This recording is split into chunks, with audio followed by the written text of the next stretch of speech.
Gracias por sus comentarios, sugerencias, regañadas y observaciones que hacen a este programa y a la programación del canal de noticias de Nicaragua.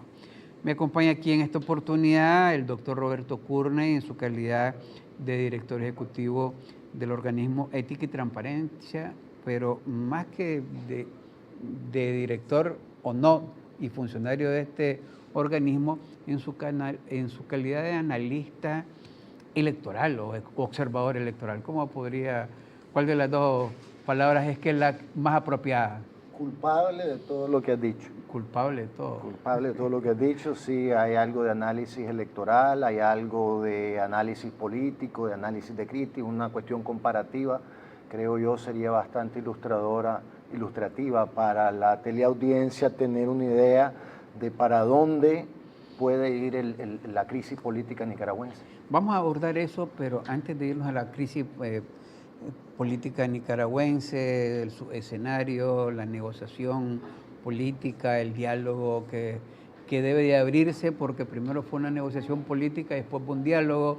Esos son los procesos que se estilan, pero de pronto pues hay gente que quiere que vaya más rápido las cosas y cuando se topan con la realidad como que se desaniman y se van al express, como dicen, ¿verdad? Y yo le digo no es lo mismo tomarse un café expreso que un café de palo, ¿verdad?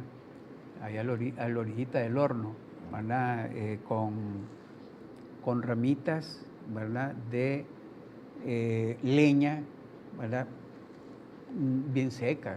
Entonces el café se hace distinto. Café de palo le dicen en los pueblos, ahí en Boaco por lo menos, ¿verdad? Entonces vamos a analizarlo. Pero antes, ¿cómo se ha comportado América Latina, en particular con sus elecciones?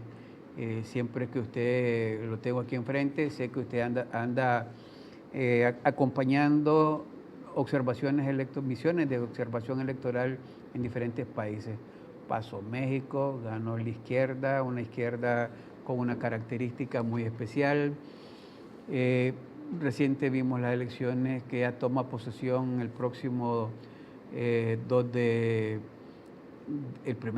de junio en El Salvador, una nueva coalición gana, que es parte de pedazos de los dos partidos políticos que eran los tradicionales.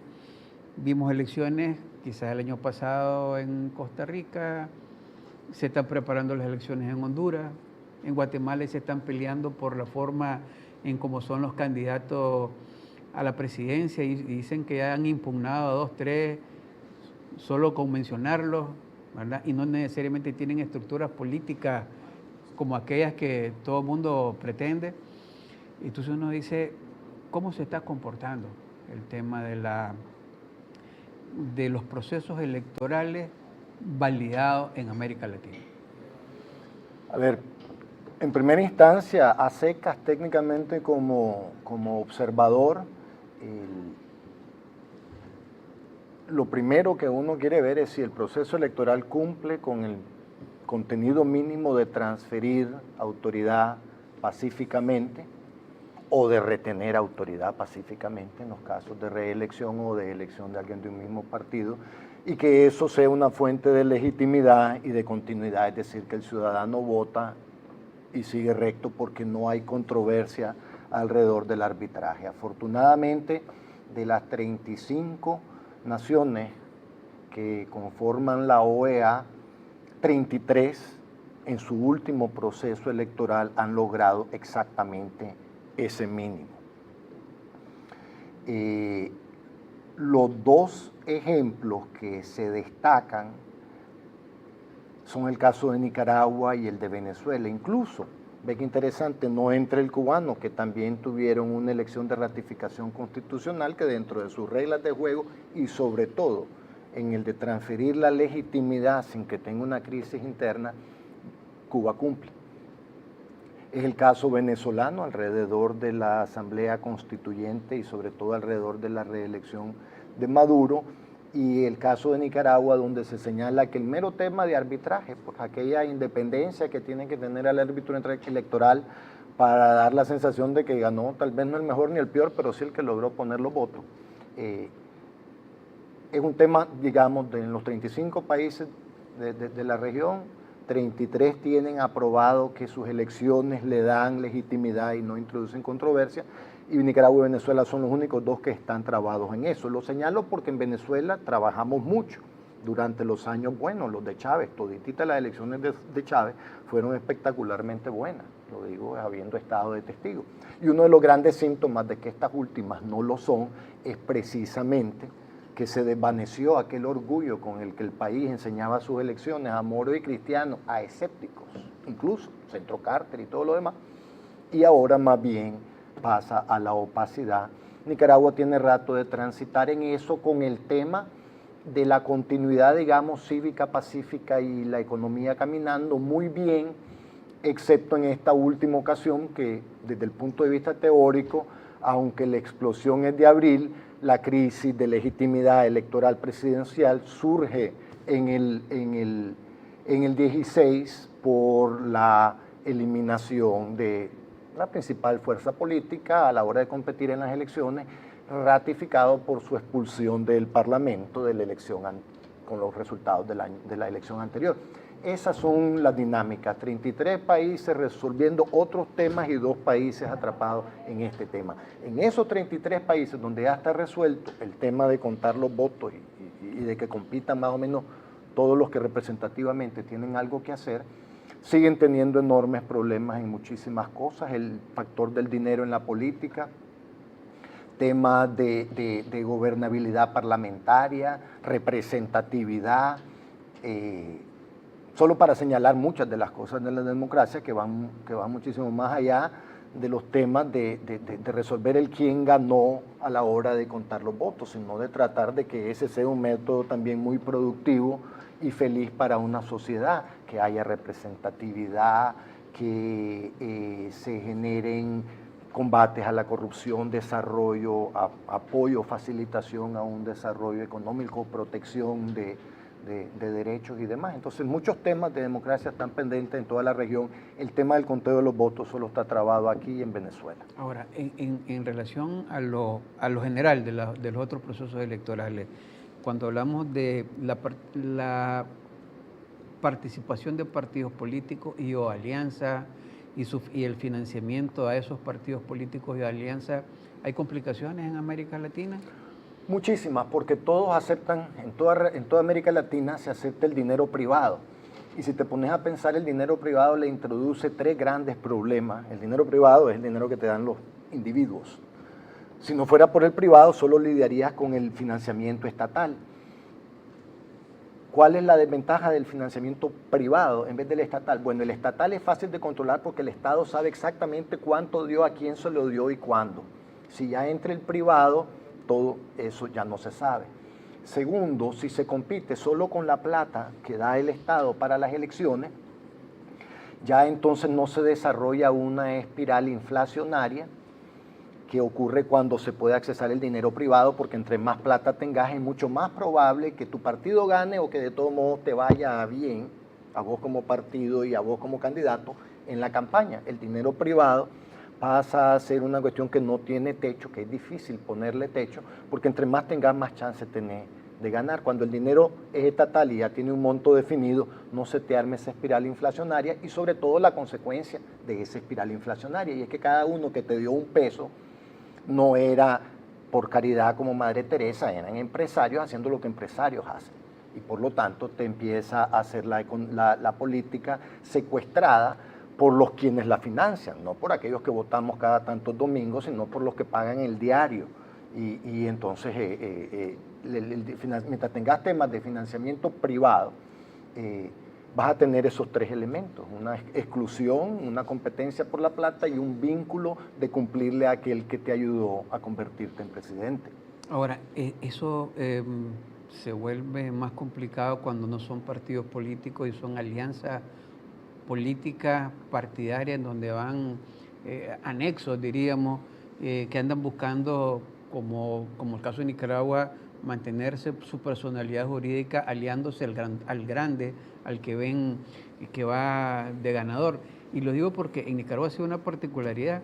Un banco creo que le negó una plata a un partido porque dijo que en una encuesta que había leído, ¿verdad?, ese partido no iba a obtener ni un diputado. Entonces le dijo, no te puedo prestar dinero, ¿verdad? O sea, no tenés garantía de pago. Y ya, como dicen, hizo su conteo ese banco por adelantado, ¿verdad? Como empresa privada, ten todas sus privada. posibilidades de Sí. ver si sos buena, paga o no. Y además sujeto de crédito. Exactamente. ¿Verdad? Pero eso quita libertad de participación. No, a ver, primero... Hay fenómenos como eso en América Latina, digo. Bueno, no, a ver, el fenómeno latinoamericano por lo general es híbrido. Hay alguna forma de financiamiento estatal y manos libres para el financiamiento privado. La idea es que por lo general regular la plata privada, el dinero que entra, así como te digo, si el Estado sabe, dio 10 millones, se los dio a quienes, cuándo y cómo, ya no tenés el tema inflacionario, ni el de nadie comprando influencia, ni el de cuánto se está gastando. Porque ya lo tenés claro, mientras que cuando entra lo privado las tres cosas se te hacen imposibles de medir, qué más entra, qué está recibiendo cada cual, qué prometió y todo lo demás. Entonces en nuestros países se estilan las dos cosas, hay alguna forma de financiamiento público, ya sea posterior a elecciones basado en resultados como en Nicaragua, o igualitario entre todos los que compiten o con una porción igualitaria. Hay modelos como el mexicano que dicen que eso tiene que ser el 60% del total que se gasta por un partido en las elecciones, solo podés captar un 40% adicional. No es malo porque al saber cuánto diste vos de 60 y sabés que compran 60 millones, por decir un número, te da una idea bien clara que podría comprar con 40 millones adicionales porque solo puede salir a buscar ese otro 40%. Entonces te permite tener una idea bastante clara de la plata que está entrando en la política y cuestionar y poner en 3 y 2 a cualquiera que parece que gastó más que los 60 que le diste vos y los 40 que tenía derecho a buscar en la calle. Ya lo podés cuestionar y hacer perder curule y hacer perder personería jurídica o pagar unas multas que hace que la siguiente vez que haya financiamiento estatal más bien está pagando la deuda. O sea, hay maneras en los modelos híbridos de que el factor económico ni sirva para pervertir la política a la hora de las políticas públicas, pero que tampoco sea un obstáculo para competir en la política, es decir, que no haya que ser absolutamente multimillonario o contar con grandes amigotes para poder jugar en el juego político. Ahora, en los casos relevantes Pero te recuerdo, todos estos problemas que aunque son súper interesantes, son de segunda generación. Tenés que tener resuelto el tema de que hay alternancia en los gobiernos, competencia básica, arbitraje decente, neutral, distanciado. Que no se trata estrictamente por ejemplo, en algunos países, ve que curioso, el modelo nicaragüense de que los magistrados los escoja la asamblea, no es requisito que sean de los partidos, terminan siendo de los partidos, es requisito que sean de los partidos todo el resto de la estructura, pero en la asamblea no es requisito que sean de los partidos, aunque eligiéndose en la asamblea entre partidos, eso es lo que ha ocurrido. Pero aún ese modelo normalmente es considerado superior al que muchos países que tienen buenos procesos electorales manejan, como por ejemplo los Estados Unidos. Básicamente el Ministerio de Gobernación de cada uno de los estados hace las elecciones. O sea, más claro que el gobierno de turno es un ministro, por decirlo de algún modo, el que termina estando a cargo del aparato electoral en casi todos los estados. Pero ve que interesante, como allá nadie es dueño del partido, no pasa el fenómeno que pasó aquí. El fenómeno aquí se sabe bien claro, por problemas no previsibles a la hora del pacto de repartición del año 2000, entre el Frente y el PLC, por problemas que en ese momento no se ven del PLC fraccionándose, la persona que controlaba a los 3 magistrados está en peligro de caer preso y entonces los Homo sapiens se comportan como Homo sapiens y ocurre lo que ocurrió. Pero si eso mismo ha pasado en los Estados Unidos, pobrecito el político que cayó en desgracia, el partido sigue pichando su propio juego ajeno a las cabezas que ruedan de sus cabezas conocidas. Esa institucionalidad es un contrapeso que aquí en Nicaragua hace que a un modelo, en teoría, con una ingeniería un poco más delicada, más fina, más de acuerdo a la doctrina, te naufraga horriblemente, cosa que allá, como te digo, puede tener a un ministro de gobierno haciendo unas elecciones que hasta la oposición aplaude. O sea, esa es parte de la realpolitik, diría usted, ¿verdad?, en Norteamérica. Llamémosle la cultura política de cada lugar, que es su historia. Vamos a ir a una pausa y cuando regresemos nos metemos casualmente a ese proceso. Me habló y se refirió al tema del acuerdo político, pacto, aquí en la parte que cegamos la palabra pacto entre el PLC y el Frente Sandinista, que generó reformas electorales, reformas constitucionales, ¿verdad? Y hoy estamos en suspenso con un proceso de negociación que iba a dar curso a un diálogo nacional, ¿verdad? Para resolver otros conflictos, incluso con una presión internacional particularmente del gobierno norteamericano y de la Organización de Estados Americanos como institución regional alrededor del tema de derechos humanos, elecciones adelantadas y ¿verdad?, otras reformas que se pudieran dar. Eso dijo, váyanse a la negociación política. Pero hay un antecedente que fue ese acuerdo político que usted menciona del año 2000. Vamos a la pausa y cuando regresemos, ¿cómo está viendo este proceso de negociación política y lo que puede ser el diálogo y las soluciones que se puedan estar esperando para Nicaragua? Vamos a los mensajes y regresamos con Roberto Courney, director ejecutivo de Ética y Transparencia.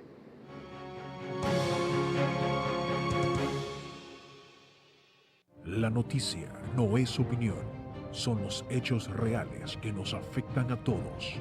Somos un medio independiente que presenta la noticia de forma objetiva. Mantenemos nuestro compromiso de informar, porque el verdadero poder lo tienen aquellos bien informados. CDNN Canal 23. Aquí estamos. Seguimos informando. En Banco Lafice Bancentro desarrollamos soluciones financieras para quienes trabajan día a día, aportando al crecimiento de Nicaragua. Ofrecemos créditos agropecuarios para impulsar la producción, una amplia y moderna red de cajeros automáticos para realizar retiros o depósitos en efectivo, alianzas con remesadoras a nivel mundial y una red de sucursales a nivel nacional para retirar sus envíos de dinero, y una herramienta para planificar el ahorro con el Plan Ahorro Programado. Soluciones financieras ideales para impulsar el desarrollo. Banco Lafice Bancentro, excelencia financiera a nivel mundial.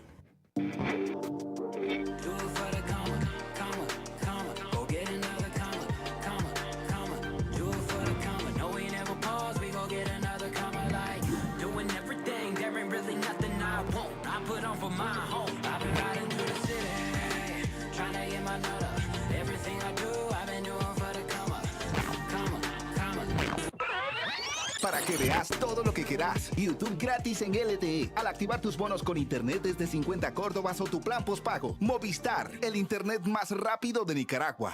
Está sintonizando programación informativa las 24 horas del día.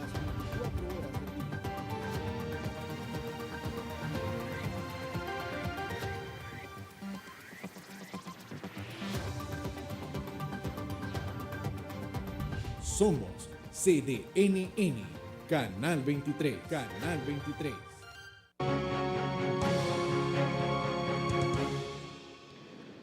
Continuamos su programa de entrevista conversando con Roberto Courney, director ejecutivo de Ética y Transparencia.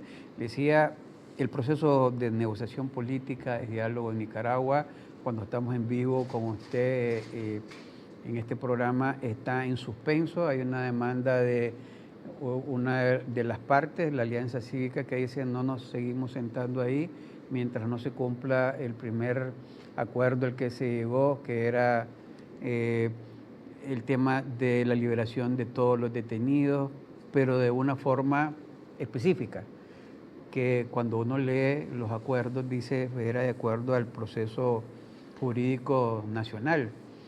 Hoy en la Asamblea Nacional se introdujo una ley sobre esos temas y no se han vuelto a sentar. Entonces comienzan las lecturas de qué puede pasar.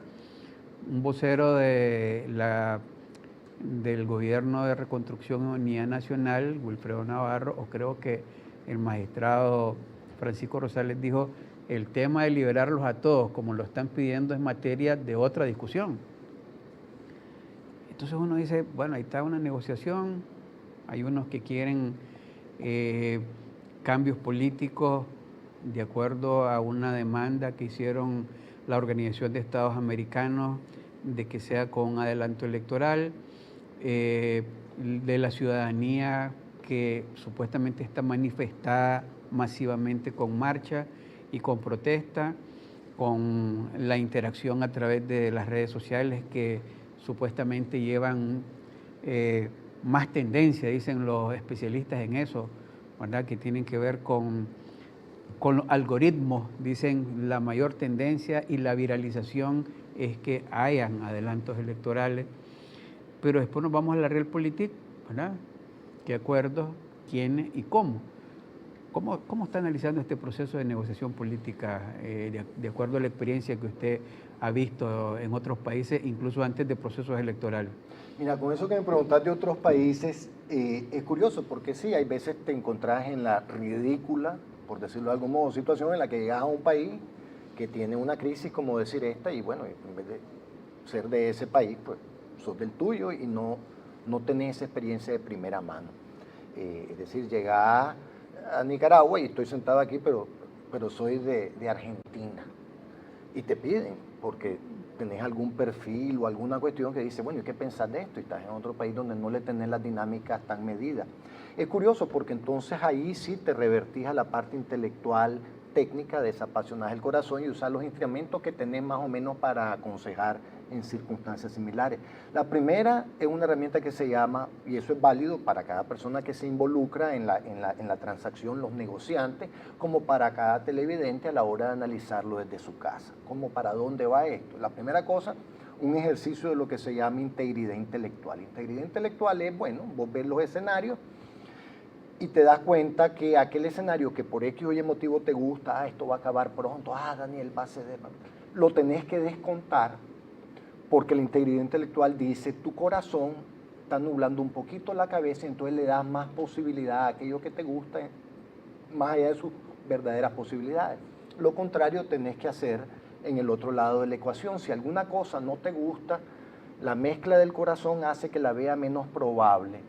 Entonces tenés que sacar el corazón y darle más puntos a aquello que menos te gusta porque así funciona el cerebro humano. Entonces ese es el primer ejercicio que hacen. Un poquito ves más probable lo más feo y ves menos probable aquello que te encantaría que pasara mañana. Ya con ese ejercicio avanzaste bastante. La segunda es un análisis histórico. Bueno, ¿qué ha hecho? Ahí hay alguien, bueno, ¿de quién estamos hablando en este caso de rendir su rey? Bueno, ¿cuáles son sus antecedentes? Eso está escrito en algún lado, pues, que ha hecho en circunstancias como esa. Eso es bien valioso en el caso nicaragüense. ¿Cuándo llegó Daniel a la negociación la vez pasada que estuvo en esta? Llegó ni siquiera cuando se le arruinó la economía, llegó cuando ya la economía ni siquiera daba para la pólvora.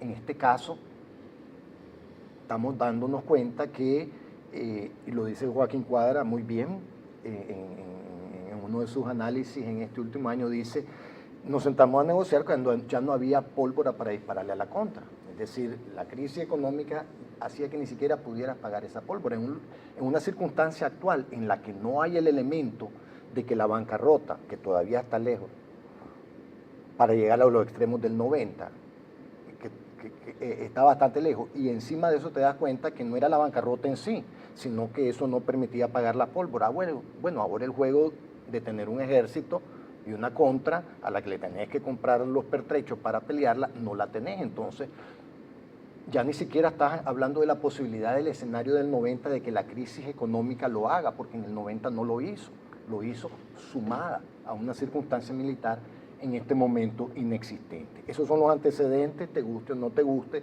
de la última vez que en esta esquina ese personaje, que estamos analizando sus decisiones, la última vez que estuvo parado ahí. Entonces, había una cuestión militar, no había para pagar la pólvora y todavía había la ilusión de que se ganaba las elecciones. Si vos asumís que ninguno de esos papeles están aquí, probablemente el nivel de bancarrota necesario para hacerlo, sentarse y ceder, tendría que ser todavía más grande, no del que hay, sino del que había en esa ocasión, porque todavía había esos otros coadyuvantes que lo ayudaban o lo obligaban a sentarse. Obviamente, 9 de cada 10 nicaragüenses, independientemente de los partidos, se imaginan que eso no es algo bonito y que por lo tanto no, si no haces el ejercicio de integridad intelectual, lo pones a un lado y apostas a que la comunidad internacional, a que ahora con un 5% de crecimiento menos vamos a hacer ajustes. Pero no es eso lo que pasó con este individuo la última vez. Entonces, el tema de Realpolitik te habla, te señala muchas veces la única manera de ver escenarios que no conocéis y solo tenés que empezar a usar las herramientas, el termómetro, lo que el doctor usa normalmente para analizar a un paciente, porque no le sabe la historia, pero si de alguna manera, aún no habiendo vivido en carne propia, es una historia que uno lo puede trabajar, pues creo que puede llegar a escenarios más realistas. No vas a estar sentado sobre la verdad, pero por lo menos vas a tener elementos ajenos a tu corazón, que es el primero que tenés que sacar de la ecuación, porque también hay otra cosa. La economía y la política son desalmadas por naturaleza, son cosas que no tienen alma. Mucho se habla en las escuelas de economía, bueno, ¿qué pasa si un empresario bueno renuncia a una ventaja tecnológica para proteger el empleo de las personas que tiene? Bueno, ese día lo aplauden, al día siguiente alguien compra esa ventaja tecnológica, se come su compañía y van al desempleo todos. La economía no reconoce pues el hecho de que vos estabas siendo buena gente. La política se parece un poco en eso, es decir, a la hora de quién gana un conflicto, tomemos la Segunda Guerra Mundial, los aliados, los gringos rusos y los franceses no ganan porque son los buenos y el otro gana porque Dios no pierde, porque Dios no lo quiere, no. El quién es bueno y quién es malo tiene mucho que ver a final de cuentas con quién escribe la historia, que es el ganador, pero sobre todo te das cuenta que son elementos de escaso valor, tener la razón de tu lado, la autoridad moral. A mí me mataron, a vos no, vos mataste, eso en la discusión pues de qué pasa mañana no tiene nada que ver, tiene mucho que ver con los juicios que puede pasar Dios y cosas ajenas a lo que estamos hablando ahorita. Entonces esa circunstancia también hay otra que tomar en consideración, y es que en Nicaragua en este momento la correlación de fuerzas es una, pero también es una cuestión volátil. Entonces uno piensa que el acuerdo, yo me acuerdo la última vez que me preguntaron esto, fue ahorita que me lo decís, fue en el programa de Miguel Mora en Cuarto Poder, y me acuerdo que tuve un rifirrafe ahí con Jaime que decía, vamos ganando, y toda una cuestión que se veía a mis ojos como que no se estaban sacando los cálculos. Y decía, mira, en este momento concreto no tenés nada. Las elecciones del 2021 vendrán y ni siquiera tenés un tipo de reforma como para pensar que vas a estar en mejores circunstancias. Es decir, no has logrado ni siquiera el mínimo de lo que se necesita lograr de cualquier escenario como este, que es despejar la salida electoral. Allá hablamos más adelante de la fecha, pero en este momento Nicaragua ni siquiera ha logrado despejar la salida electoral como para decir, bueno, vamos al 21 o al 23, vamos al infinito, vamos al indefinido, porque en el 21 la salida electoral está igual de congestionada, según las reglas, que lo que estaba en el 16 y en el 11, que son las que te metieron en este problema según la primera parte del programa, ¿te acuerdas? Claro, ahora, eso significaría, son los elementos que hay que tener en cuenta para hacer el análisis. Vamos a hacer la pausa y cuando regresemos, ¿qué tenemos de análisis ahorita? Está igual, se hablaba de un panorama electoral en el cual hay que hacer reformas electorales, ¿verdad? Es lo primero que hay que hacer, hay acuerdos ahí en esa alianza, algunos la ven fracasada, ¿verdad? Otros dicen, no, siguen empujando y siguen apoyando, otros quieren que fracasen porque quieren estar ellos quizás en esa interlocución, y el gobierno sigue estando en la misma posición, ¿verdad? Cediendo cuando cree que tiene que ceder, ¿verdad? Y esperando sus tiempos y su correlación de fuerza. Vamos a los mensajes y regresamos con Roberto Courney.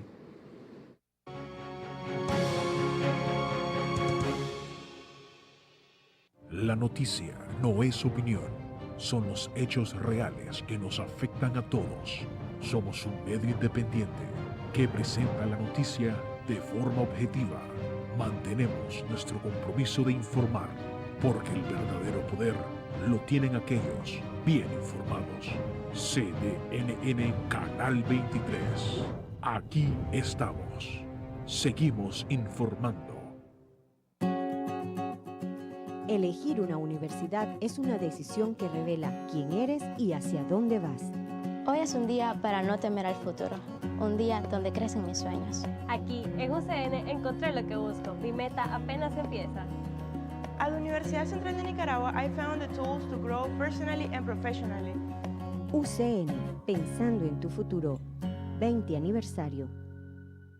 Que la compra de tu repuesto automotriz no te fatiguen por la incomodidad y la falta de seguridad. En la tienda de repuesto automotriz Fenicotaxi RL en la ciudad de León te ofertamos un amplio stock de repuestos de las mejores marcas a excelentes precios, buen confort y área de parqueo. Visítanos. En el reparto venceremos de la entrada principal 2 cuadras hacia arriba o llámanos al teléfono 2315-0002 porque comprar en Fenicotaxi es algo más que comprar. Desde cualquier lugar del país puede comprar y pagar en línea desde su celular, tablet o computadora. Haga clic al link de cobro enviado por el comercio, introduce sus datos y medio de pago y listo, sin hacer fila, movilizarse o perder tiempo. Payphone, fácil, rápido y seguro. Banpro, Grupo Promérica. Está sintonizando programación informativa las 24 horas del día.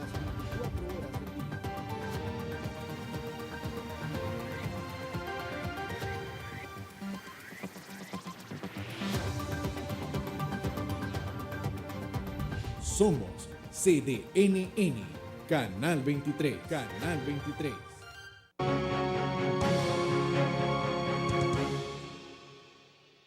Continuamos este su programa de entrevista conversando con Roberto Curne, director ejecutivo de Ética y Transparencia.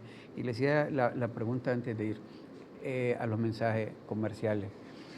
Nos hizo el análisis, hay que quitarse el corazoncito, ¿verdad? Hay que saber analizar bien los escenarios, las correlaciones de fuerza, el realpolitik.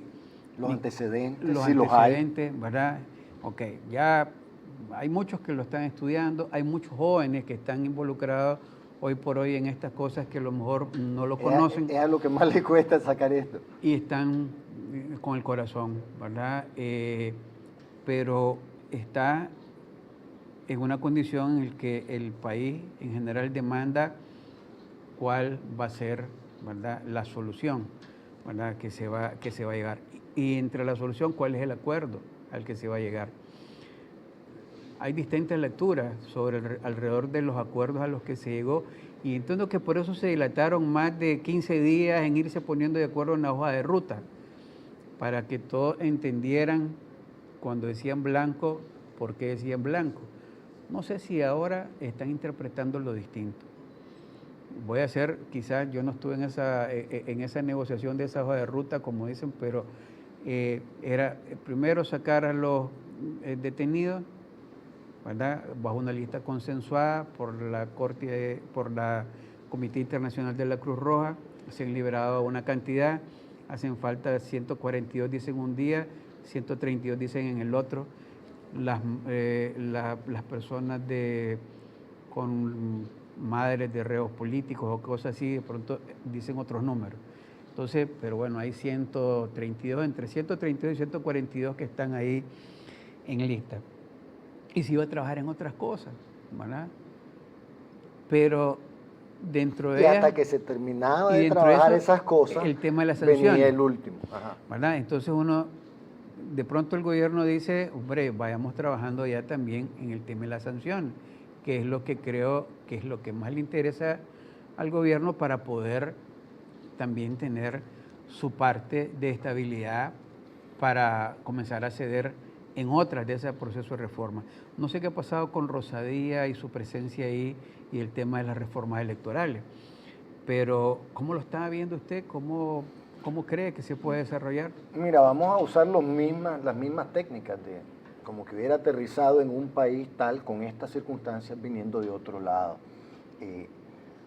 Parece evidente que desde el lado de la alianza no tiene las posibilidades, tiene soporte internacional, podría tener soporte más allá de lo que se manifiesta, pero más bien lo que queda manifiesto, valga la redundancia, es la capacidad del gobierno de sostener el status quo, llamémoslo, en la calle. Mano dura, represión, amenaza, las técnicas que sean, logran que hoy por hoy el único lugar donde acumula presión el gobierno en contra, donde acumula presión a favor la alianza, es en el espacio internacional. En el espacio internacional, y estemos claros, no por la vía militar que tiene los efectos negociadores intensos.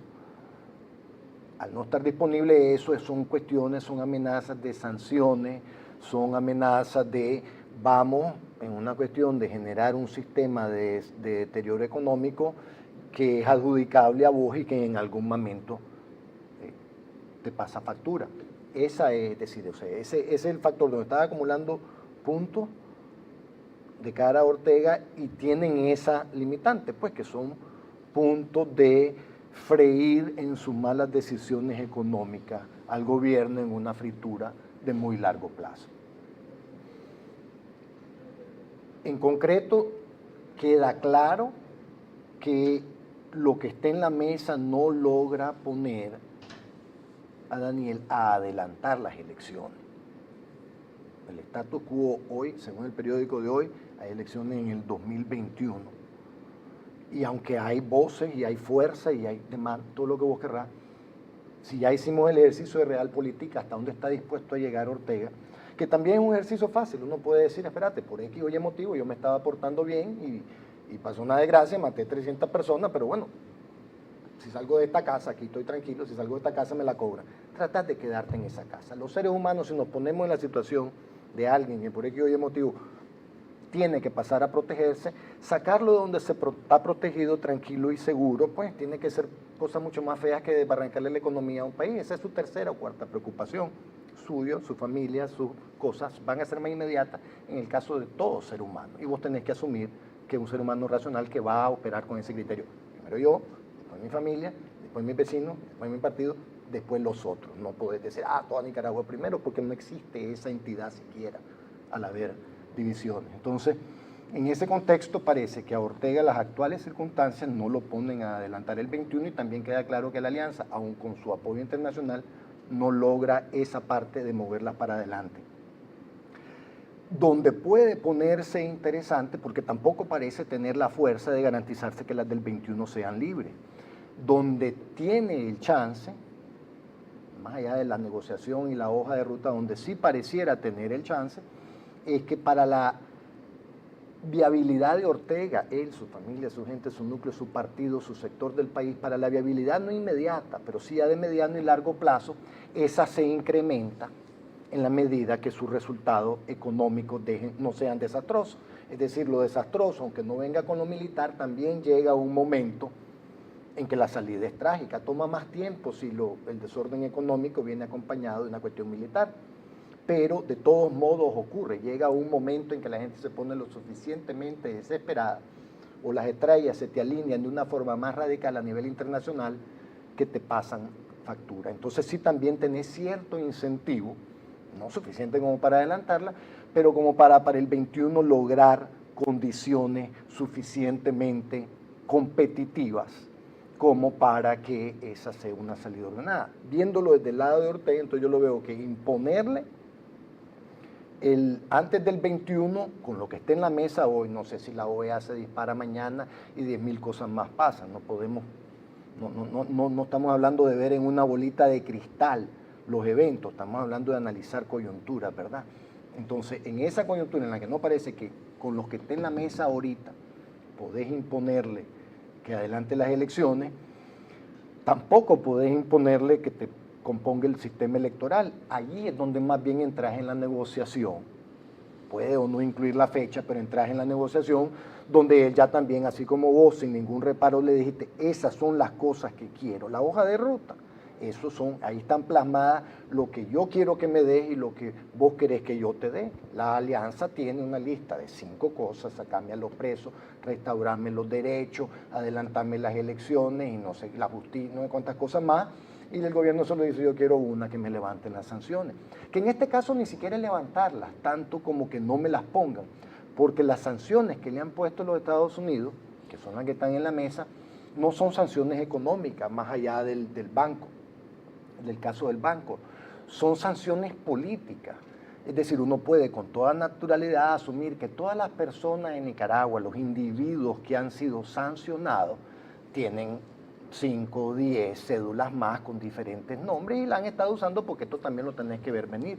Es decir, al controlar la institucionalidad del país, pues tenés cédulas y tenés pasaportes que dicen lo que tengan que decir para que puedas tener una chequera en algún lado, para que pase bajo radar. La parte económica, pues te puedes acomodar. Lo que pasa es que dentro de la sucesión del partido y dentro de la sucesión de la familia, bueno, la vicepresidenta, el hijo, el de la policía, el de los negocios, toda la gente bien cercana, donde uno diría, si Ortega fuera a hacerle una entrega, todo eso está sancionado y eso significa que políticamente son menos viables ahora y en el futuro. Hasta ahí llega, económicamente no hay gran golpe, pero a eso sí se le empiezan a sumar ahora las posibilidades de que vengan sanciones ya de orden económico. ¿Qué es lo que yo veo más complicado? Sí, en la negociación probablemente Ortega, si vos tuvieras la capacidad de quitar las sanciones, él te podría ceder en que las elecciones sean competitivas y ya solo discutir que si el 20 o el 21. Pero de este lado, Ortega lo que logra es ponerte de buena voluntad a pedir que me quiten las sanciones, sabiendo bien que los gringos no le van a quitar las sanciones, o debería saber bien que los gringos no le van a quitar las sanciones a partir de una promesa o de una nueva ley electoral o de unos magistrados. Va a reconocer el poder fáctico que tiene Ortega, más allá de lo que cambie. Precisamente la manera en que lo cambia te demuestra qué tan fácil lo puede volver a cambiar. Entonces no le va a quitar las sanciones hasta que se den esas elecciones limpias. Y igual que en el 90, si la ganás, pues ni modo, los gringos se van a tener que entender con vos. Ahí veremos si ellos no cumplen. Pero los gringos estarían apostando a lo que mucha gente estaría apostando, de que en ese escenario de entregar la cuestión en elecciones limpias, Ortega podrá ir a reclamar su premio, que es el de que me quiten las sanciones porque ese era el acuerdo. Entonces es interesante que lo que Ortega da, Ortega lo puede dar completito. Aquí está, ya es tuyo. Mientras que lo que vos vas a dar es una gestión que de antemano sabes que la Alianza Cívica no está a cargo del Congreso estadounidense, no le ha sacado ni un tuit con la palabra Nicaragua al presidente Trump prácticamente, y que vos vas a tener que llegar a esos niveles a decir deshagan lo que han hecho.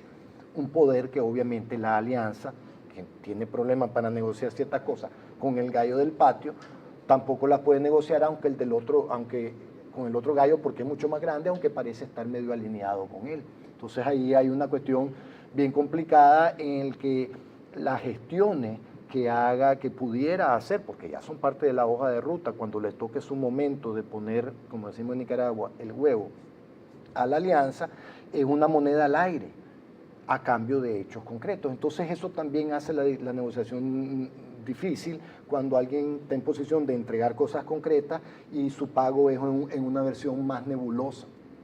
Pero bueno, esa es la negociación según está la hoja de ruta. 5 cosas piden uno, una cosa pide el otro, y es ahí donde se tiene que dar la transacción.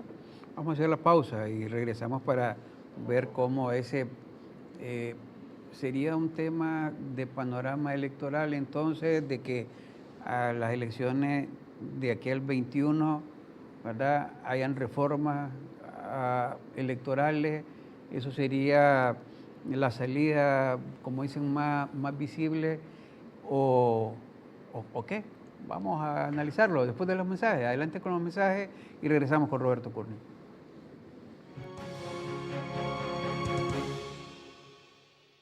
La noticia no es opinión, son los hechos reales que nos afectan a todos. Somos un medio independiente que presenta la noticia de forma objetiva. Mantenemos nuestro compromiso de informar, porque el verdadero poder lo tienen aquellos bien informados. CDNN Canal 23. Aquí estamos. Seguimos informando. Hemos estado en los momentos que han marcado a Nicaragua y que han moldeado a nuestra sociedad. No como cronistas relatores de la historia, sino como informantes objetivos de la verdad. Hemos informado a líderes, porque sabemos que el conocimiento es poder. Bolsa de Noticias. 45 años registrando la historia. Suscríbete hoy mismo. Quería desafiar mis capacidades. Mis docentes me retaron a superarme y a ser una mejor profesional. Me dio seguridad y confianza tener las herramientas para cumplir mis metas. Fue el paso que me ayudó a construir una imagen de gran prestigio como abogada. Logré poner en práctica mi emprendimiento. Ahora me desempeño como diseñadora estructural en una empresa de consultoría. Fue un sueño hecho realidad, algo que siempre quise hacer. Está sintonizando programación informativa las 24 horas del día.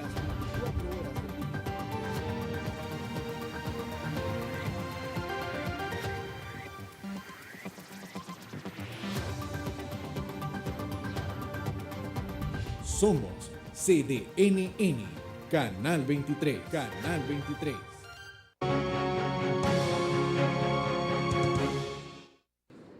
Estamos ya en esta parte final de su programa de entrevista con Roberto Curni, tratando de, como dicen, de dar luces de lo que está ocurriendo en Nicaragua. Particularmente, pues, no es Roberto Curni el que está negociando ahí, ¿verdad? A lo mejor usted tendría otras habilidades, otras debilidades. Por natural modestia, llamémoslo aspirante a analista. Sí, pero hoy, a la parte final de este análisis, ¿verdad?, de lo que está ocurriendo hoy en Nicaragua en esta negociación política. Unos dicen, bueno, que la alianza fracasó y que debería ser otro escenario donde se dé. Otros dicen, no, esa alianza tiene que continuar y negociando con el gobierno. El gobierno no puede apartarse, es contra el que están negociando, ¿verdad? O es la contraparte. Eso sí no va a variar. Lo que va a variar es su voluntad de acceder o ceder a lo que le estén diciendo. ¿Cómo ve un desenlace en mediano plazo?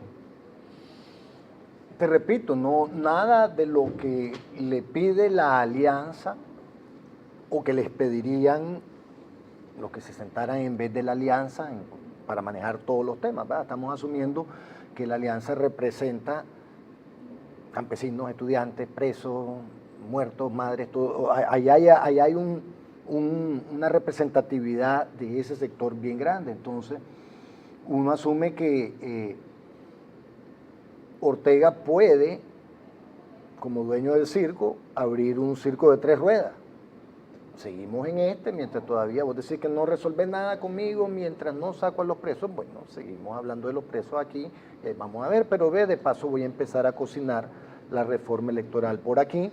Muy probablemente si la alianza y la OEA le dicen que no a su participación o a darle el beneplácito a ese lugar se le convierte a Daniel en un lugar complicado, porque como ya no tiene legitimidad, la única legitimidad que puede obtener ese otro circulito, llamémosle el circo de la reforma electoral, es a partir de las concesiones que él haga. Es decir, solo si hace las concesiones que le estaban pidiendo aquí en la Alianza Cívica, se le va a dar a posteriori y según los resultados, el beneplácito al diálogo que él tendría en un lugar que supuestamente le es más favorable con los partidos políticos. Si no, la cuestión es un absoluto fracaso, o sea, sirve para para predicarle al convertido, pues el que ya ve el Canal 4, el que ya va con la línea oficial, pues encontrará, ya hizo lo de los partidos, no necesitaba, pero si lo hace, es decir, el sector que ya está convencido no necesita que lo convenzcas con esa maroma, el que estarías tratando de persuadir es al lado internacional, al lado opositor, y si vos te metes en el enredo de lidiar con alguien que no te puede dar legitimidad, solo podés sacar la legitimidad a partir de las concesiones. Entonces, seguís el mismo dilema. Entonces, por más que habrá un segundo lugar, con los partidos, vas a tener que entregar condiciones electorales por lo menos aceptables para el 21 para que la cosa camine. Hay 2 o 3 lugares también donde se puede desactivar esto. En vez de una segunda rueda de circo nacional, la internacional, es decir, la alianza es la primera que te dice, mira, en mis gestiones va a seguir a hablar con algunos congresistas que son los que han apoyado esto, pues, pero no tengo la capacidad de verdaderamente entregarte, aquí estás libre de sanciones en el momento en que vos me entregues la ley electoral o la garantía, o incluso la garantía que vos probablemente necesitas de que si cumplís todo, cambias la ley y entregás el poder en caso de perder, te quitan las sanciones. O sea, quisieras eso un poco más explícito y la alianza no te la puede dar. Entonces hay un foro internacional, no me extrañaría que en algún momento pudiera el grupo de la OEA ya en una representatividad de eso, pues vamos a agenciar ya a nivel de gobiernos aliados del grupo que ve el tema de Nicaragua, del cual los Estados Unidos es uno más, vamos a hablar seriamente de que elecciones a cambio de no sanciones, ya no es la alianza, ya es lo otro, es otro círculo de diálogo que lo lográs dejando entrar a aquel grupo que mandó la OEA, que lo has mantenido afuera, te ha servido para comprar tiempo, pero no significa que mañana le decís, vengan y lo resolvés. Hay un gran factor también, y es que la posición negociadora, aparte de que cambia por los eventos que cambian con los días, los gringos de pronto se meten en un berenjenal, acuérdate que son la policía de todo el universo, y entonces, bueno, pueden necesitar ponerle más atención a cualquiera de los otros lugares rebeldes, en algún momento estuvo muy cómodo con este gobierno, igual que los empresarios, con que se cumplían ciertos requisitos, le bajaron el tema de la democracia, de manera que si peleas el narcotráfico, no me mandás caravanas y algunas cosas, pues podemos convivir. Entonces, en ese sentido, Daniel también apuesta a que en el tiempo podría haber un regreso a lo que era una política inicial, cuando se disipe el humo y el olor a pólvora, puede ser una esperanza, y siempre está para rematar el factor venezolano. Venezuela está en una situación muchísimo más, el balance y el equilibrio en Venezuela es mucho más chiquito, y como es un animal grande, ya con ramificaciones geopolíticas de las grandes potencias, Rusia, Estados Unidos y China, en el momento que eso se mueva, vos te vas por añadidura en cualquiera de las dos circunstancias. Sostiene su malabarismo Maduro, muy difícil que vengan por vos. No logra sostener su malabarismo Maduro, y entonces tu situación es absolutamente más precaria. Recordemos que cuando Maduro se vio más maduro, valga la redundancia, es cuando hubo más interés en el diálogo de Ortega. Entonces, en alguna medida, creo que también a los que quieren ver el análisis de lo que va a pasar en Nicaragua, un ojo puesto en Venezuela es lo que yo les recomendaría. Aquí no va a pasar, no va a caer del cielo, pero sí probablemente sea por añadidura lo que ocurre en Venezuela. Dentro de las reformas electorales en Nicaragua, ¿cuál sería, como dicen, la ruta? Es fácil, como te digo, podés irte al lado ya de paso caigámosle a los grandes temas del financiamiento político y la representatividad y la gobernabilidad parlamentaria, pero es absurdo. Concentrémonos en que aquí el problema fundamental que tenemos es el arbitraje. El arbitraje es un desastre, no hay árbitro.